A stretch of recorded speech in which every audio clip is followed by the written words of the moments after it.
So the number one question asked by potential home sellers is, what is my home worth? Or a slightly different version, what is my house going to sell for? Really good questions. So what I thought I'd do this afternoon is spend a little bit of time talking about the various different ways to potentially come up with an answer, and then at the end to give you my opinion in general on the topic as well. For the sake of discussion, what we're going to use is a house that I actually used to own here right in Costa Mesa. It was a house over in the east side of Costa Mesa, 2549 Fairway Drive. I bought the house at the end of 2003 for a little less than $800,000, and I sold it in the middle of 2006 for just over $1.25 million. Now, the numbers sound really good, $430-some thousand in gain in about 2 years, but in the early mid-2000s, you didn't have to be a genius to make a fortune in real estate. So the background on this house, I know that for a fact the woman that bought it from me, she still owns it. So the house has not changed hands in 12 and a half years.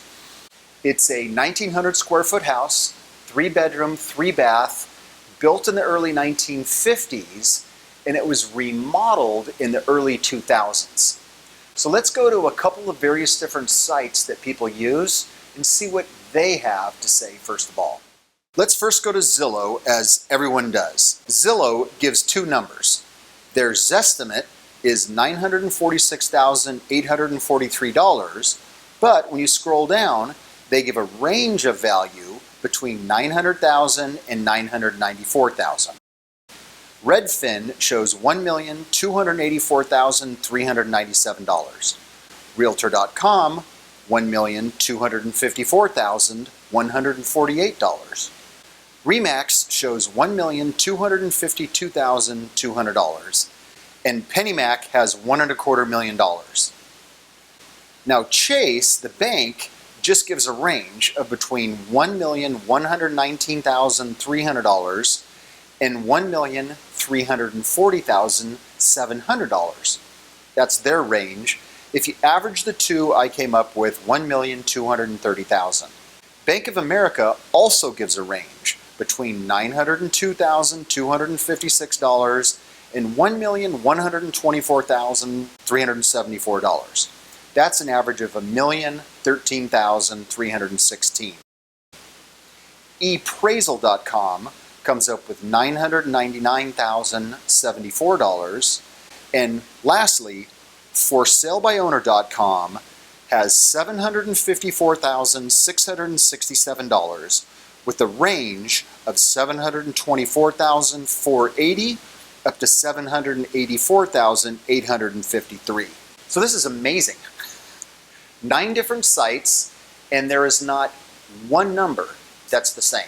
The low value from eappraisal.com was $724,480, and the high value from Chase was $1,340,700. The average of all 9 of these is $1,109,405. So let's try another angle to see what we can come up with. I logged on to the multiple listings service. Now in that, I can categorize between a bunch of different categories. You have pending sales and closed sales are the two things that we're going to look at. Typically, pending sales is an indication of where the market is right now. So those are homes that have sold but haven't yet closed. Now, oddly enough, in the 1,600 square foot to 2,000 square foot, 3-bedroom, 1950s-ish sort of house in Eastside Costa Mesa, there are 0 pending sales. Closed sales are the homes that have actually closed escrow. So if we put the same search criteria in, there are 2 recently closed, very similar sales. Let's take a look at those. Closed sale number 1 is the immediate next door neighbor to my old house, 2553 Fairway Drive. After 168 days, it sold for $1,125,000. It closed on June 11th of this year at a price that was $34,900 below the list price. Now it's 100 square feet smaller than my old house, and it's a pretty dated house on the inside. Sale number 2 is at 2656 Club Mesa, just a couple of blocks away. It sold after 31 days for the list price of $1,099,000. It just closed escrow just over a month ago on October 15th. This house is 300 square foot smaller than my old house and was remodeled a little bit. The third category is active listings. Active listings are those houses that are for sale and available right now on the marketplace. If the owner of 2549 Fairway Drive decided to put her house on the market, it's the active listings that would essentially be her competition. Active listings are an indication of where the market is going to be, because obviously what you're looking at are asking prices. You have no idea when or even if those houses will ever sell.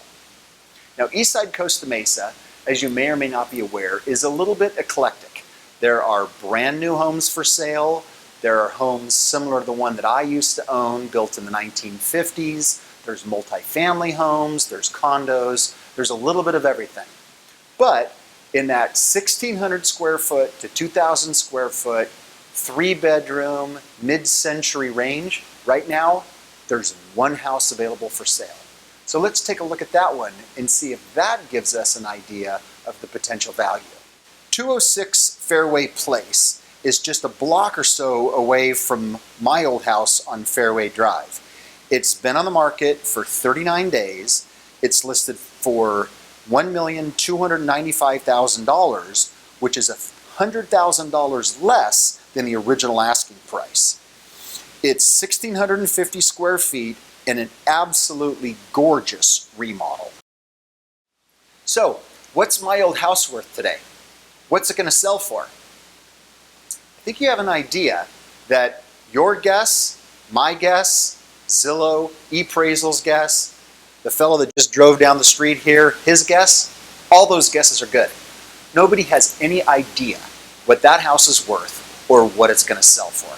There's only one thing that will determine what it's going to sell for, and that's a motivated buyer that wants to put down some money and make an offer.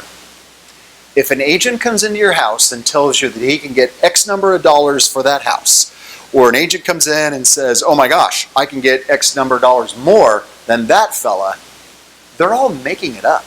Nobody has any idea. I'll tell you a funny story. The house that we were talking about, 2549 Fairway Drive, it had been on the market 5 or 6 weeks. We had done a slight price reduction, and I was getting a little bit nervous. Remember, in mid-06, things really hadn't started to drop, but they were definitely slowing down. And I knew that after 5 or 6 weeks, no offers and very, very scarce visits, we might be in trouble. But then, when one comes in, she looked at the house once, wrote an offer at our new lowered asking price, and boom, we went into escrow. After the close, I found out some incredibly interesting information. It turns out that she and her soon-to-be ex-husband looked at that house back when I bought it 2.5 years earlier. She really wanted that house, but he wanted to be in Newport Beach. So they bought a slightly more expensive, not near as nice of a house, a few blocks over, but barely into Newport Beach. 2.5 years later, they were divorcing, and one of the terms of the divorce settlement is that he had to buy her a house. So she found out, I don't know if it's a funny or sad story. She found out that the house that she wanted was for sale, and it was his money that was paying for it. Easy peasy. So that's how we sold the house. We had one offer at the asking price in a circumstance that we could have never imagined in a million years. And that's the kind of thing that happens. Or it doesn't happen. You really never know. Now I'm going to give you a quick editorial. I see the function as the listing agent, as the marketing and advertising representative for the home. That's the job, to market and advertise the home. It's odd to me that I think that residential real estate is the only business in the country where the marketing and advertising guy is relied upon to give a price for the product. Isn't that unique? If you go down to the new Fletcher Jones Audi store, the sales guy there isn't the one that comes up with the price for the new S6. This is the way it should go. You're going to interview and talk to various different marketing and advertising firms and individuals, and you're going to decide who you're going to hire to work for you to advertise and market your product. And their job is to go out and get the price that you want for your product. Now, after a short bit of time, the marketplace will tell you whether your idea is right or not. And a good marketing and advertising representative will sit you down ahead of time and do a lot of the things that I just did in this video. Here's what is going on in the marketplace today. Here's what's going on in the marketplace potentially tomorrow. Here's what's happened in the marketplace so far this year. And you should be really educated on the houses that have sold, the houses that are in escrow, and the competition. In fact, you should definitely take the time to go tour all of those homes and try to determine how differently your home is than that one. Is your home more desirable? Is your home less desirable? And then pick a price, hire the right marketing and advertising guy to go out and get your price. Now, if you'd like to hear some more of the strategies that I use to help my clients when I'm marketing and advertising their homes, please contact me. My number is 949-413-2371. You can email me, michael@housamgroup.com, or also, right here above my head, there's a little white circle with an eye. If you click that, that'll take you to my website, and you can get more information there. Thank you so much, and have a great day.